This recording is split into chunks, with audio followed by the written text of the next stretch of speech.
presentation, so I'm gonna turn it over to Dr. Bear. Thanks, Coach. All right. Okay, I'm going to spend about 20 minutes, or I mean, I can really talk, but I'll try to keep it at 20 minutes and keep you guys interested. This is simply about injury prevention. What I want to discuss with you is things that I've seen over the years. My history is with professional sports. I was with Miami Dolphins as their team chiropractor for 19 years, and then with the Florida Marlins, or Miami Marlins, back when it was the Florida Marlins, but the Miami Marlins for 7 years. So I've seen my fair share of injuries to people that are worth millions and billions of dollars. So I'll see my patients every once in a while and I'll get excited because I haven't seen you guys since last term. Anyway, and some of the things that I've seen have been heartbreaking, things that could have been prevented. And it's not just getting injured during your activity, during your sport, during practice. It's the things that we have seen that go on outside of practice that I'm going to share with you. I call it a day in the life of bad habits, and you don't realize how many things that you do that mount to that point. Before I mention anything else, I just want to recognize an outstanding athletic trainer that Amanda is. I absolutely love her. I'm very confident to tell you you're in great hands. She understands what I do, so we triage very well together, and that's rare. Okay, so thank you. As Coach Agopian said, this is a 3-part series. This one is on the physical challenges that you experience during a 24-hour period. Next week will be some of the nutritional challenges and some ideas and concepts that you can use that I hear over and over and over again. I figured let me just package it up and then present it in a 20-minute session to you. And if you have any other questions after that, you can get in touch with me. The third is my favorite. Now, that is going to be the mental challenges of the game, winning and losing. And what I have learned from these pro guys that we can take home and do ourselves, and understanding what losing really means and how to become a better athlete. That's all. So I wrote a book in 2008 called Secrets of the Game. It's years and years of work and understanding the pro athlete mentality and how we can deliver that to not just college athletes, but little peewees and moms and dads that are athletes in their own industry of work and things like that, because it's all about setting your goals. So let me keep oriented to here. Oh, by the way, I am dripping sweat, not because I'm nerve-wracked about lecturing, because I just walked 2 miles or so. No. You guys showed me the way, but it was hot. It was a hot trek.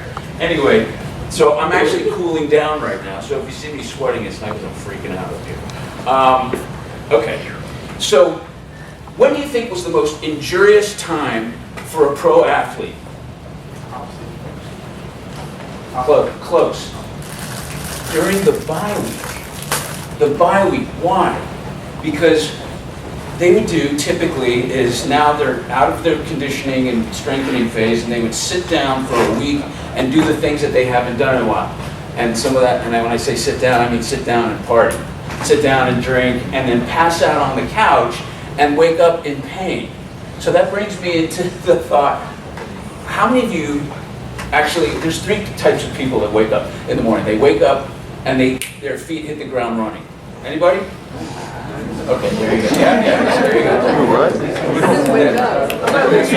That's what, 0.05% of you? Okay. I do what I have. The next group, If I don't have group number 2. By the way, my rule is when I throw out a question and you're not going to raise your hand, if you laugh, you're guilty. So I already know.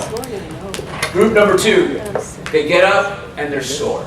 They get up, they go, what the heck? You know, and they feel the typical aches and pains from maybe hard training, or that's what you would automatically think. How many group number 2? Group number 3 is the ones that they hear the alarm. They have to have an alarm, right? Do you have an alarm, right? And they reach over, and how many times do they hit it? The pause button or the shut up button or whatever it is, right? Snooze. And then they finally get up and they go, oh my God, I feel like a truck ran over me. And it's not because you weren't drinking last night. It's because of whatever you did. Did you ever think, so do you automatically go, what did I do yesterday? Or do you think that it could be that thing you sleep with? The bed. I'm not talking about it. I meant the bed.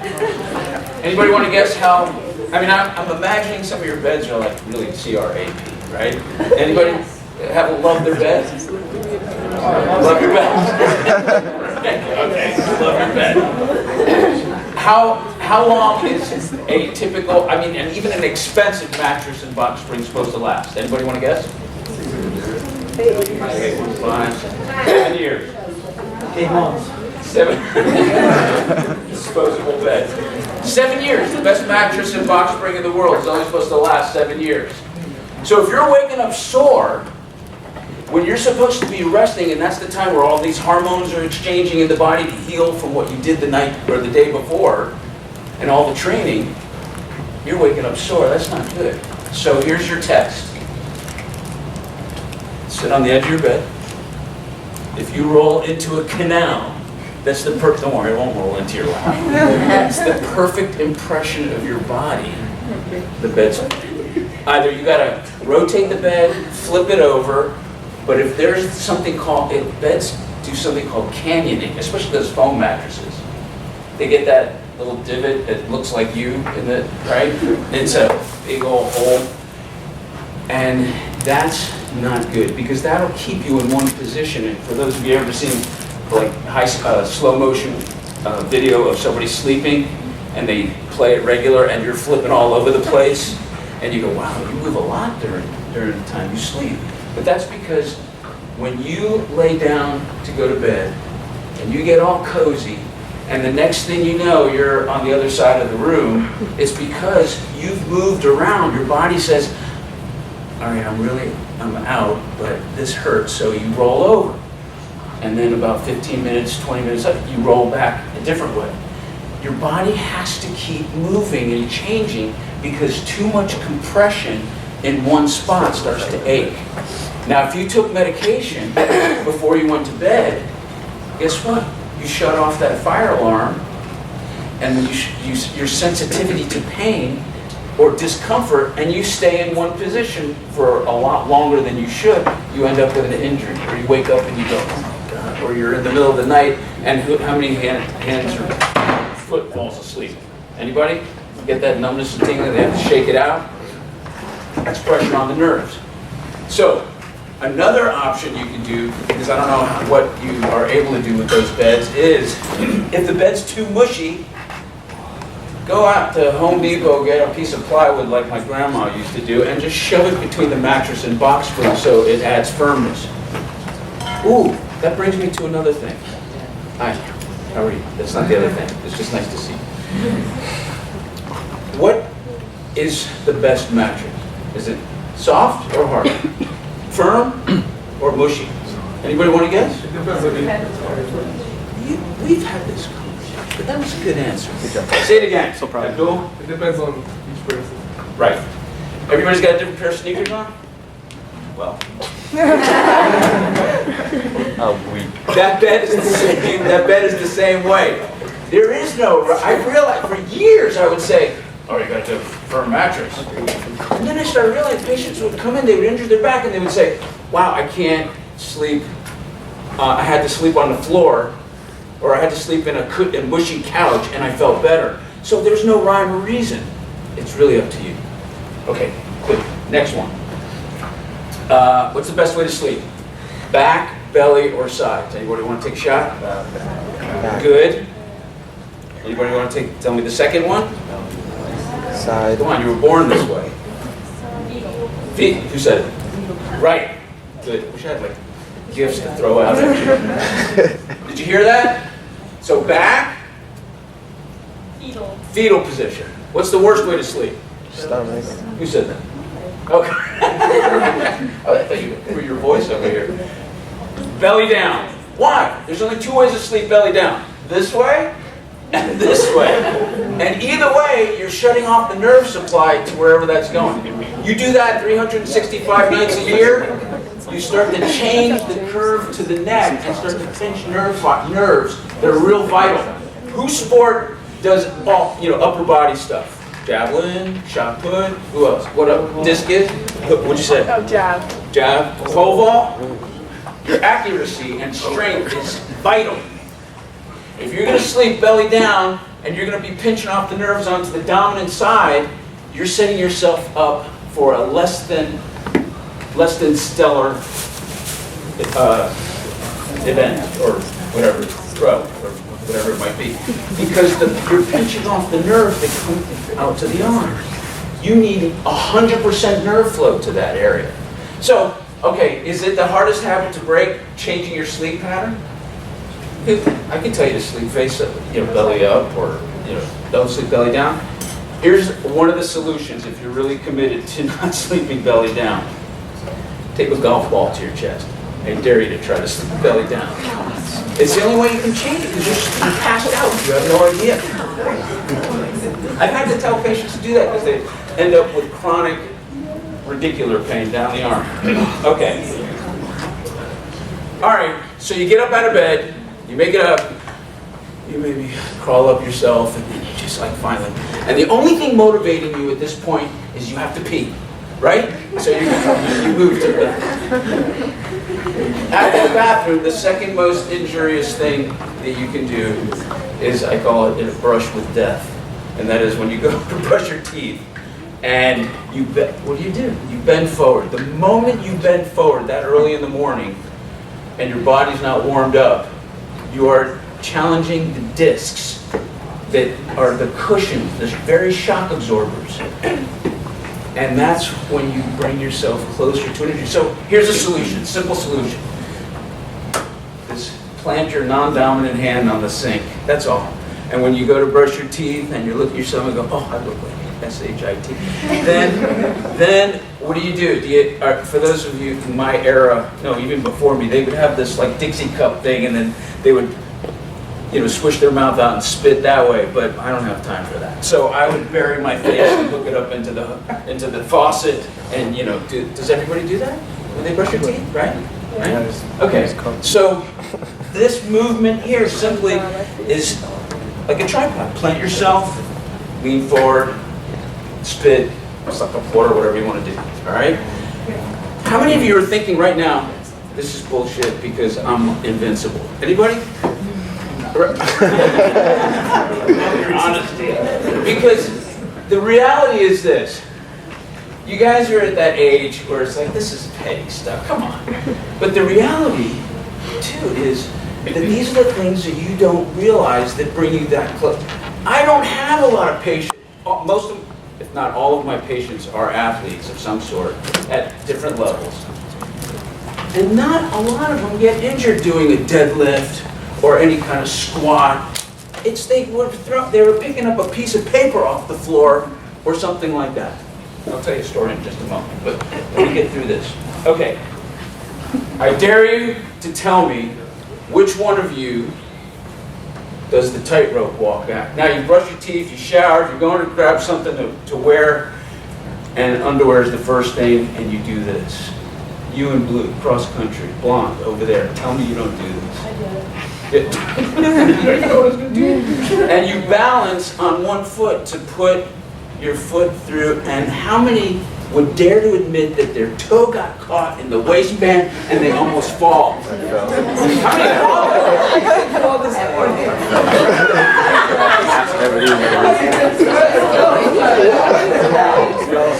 Simple solution. So you didn't hurt yourself. But you'll hurt yourself later on because you went and did something that challenged an already injured or an area that's... have you heard this saying, the straw that broke the camel's back? That's simply what I'm talking about. So, easy solution, very practical. Blue shirt, blonde hair, just back up against the wall and put your... No. When you're putting your underwear on. It's the action, and I'm looking right at you. The action, or sit down on something. But the whole idea is, not to balance. Okay, thanks for being honest, because most of you laughed, which means you were all guilty for almost falling. All right. Yeah, thank you for messing up. Anybody want to take a guess at what the most dangerous piece of clothing is? Or the most dangerous part of your outfit? Who said that? What? Socks. Close, you're in the right ballpark, body part area. Come on. Who said what? Did you say shoes? Shirt. And what kind of shoes are the worst? And I hope you don't wear them. Heels.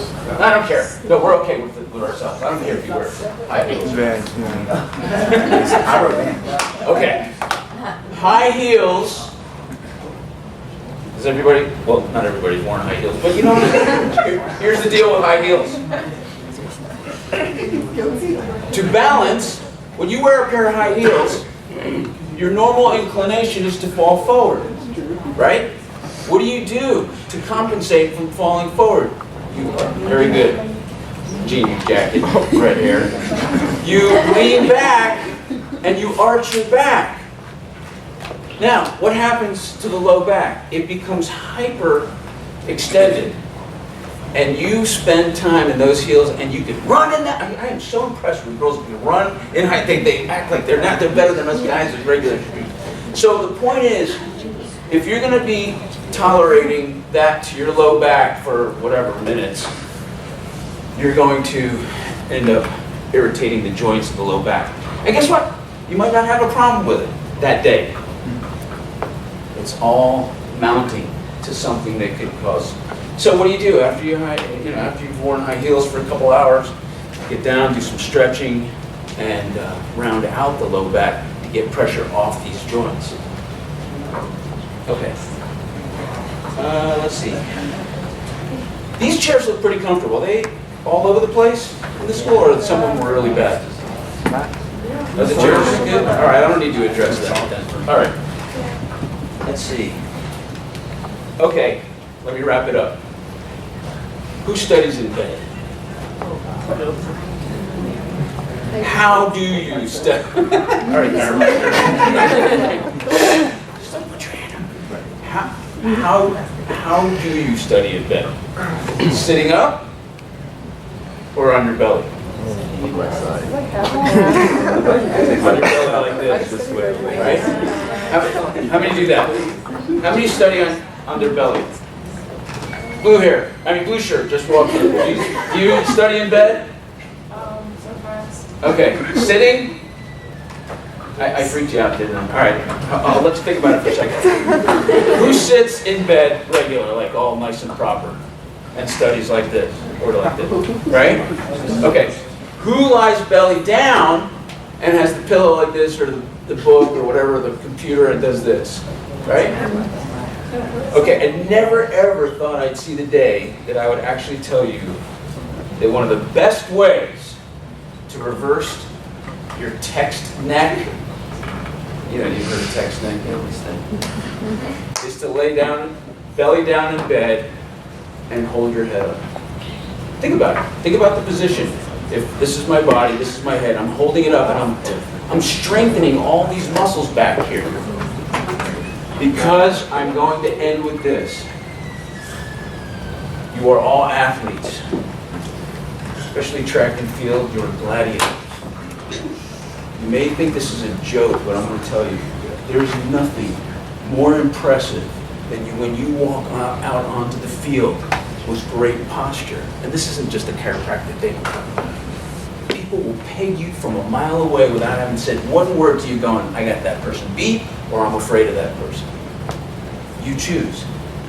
So this stuff weakens the spine, weakens the muscles, but if you can do something that reverses it, then I challenge you to walk out on the field empowered, standing straight, shoulders back, because that is controlling your physiology, and that is intimidating your opponent. I used to see it all the time, guys coming out, running out of the tunnel. They would be all fired up, the music and everything. And then there's those few guys that you could just feel their intimidation. They're intimidated. And they run out like this. You gotta run out like a gladiator. That's what it's about. That's why I love talking to athletes, because they get it. And you know what? Take that home with you, because it's not just on the field, it's personal. Because you may not realize, as young as you are, you're very perceptive. You know when somebody's weak, and you know when somebody is strong without even having to say a word. It's all in your physiology. And that is the most powerful way of controlling your emotions. Try, I'm going to wrap it up with this. Just try to walk like this and go, I am so fired up. Do you feel that? Oh, here, wait. How about this? How about if you are standing tall, you start out great, you go, I am so depressed. It's an incongruent message, but what feels strong, what feels more impressionable to you? Not the words I say, but my physiology. So physiology is very, very potent. So if you have a friend, you know, because all this mental health stuff right now that's going on is scary, because getting exposed more and more. So you are athletes. You're empowered, win or lose. So the whole idea is to be able to empower a friend that doesn't feel that way. Just get them to stand up straight.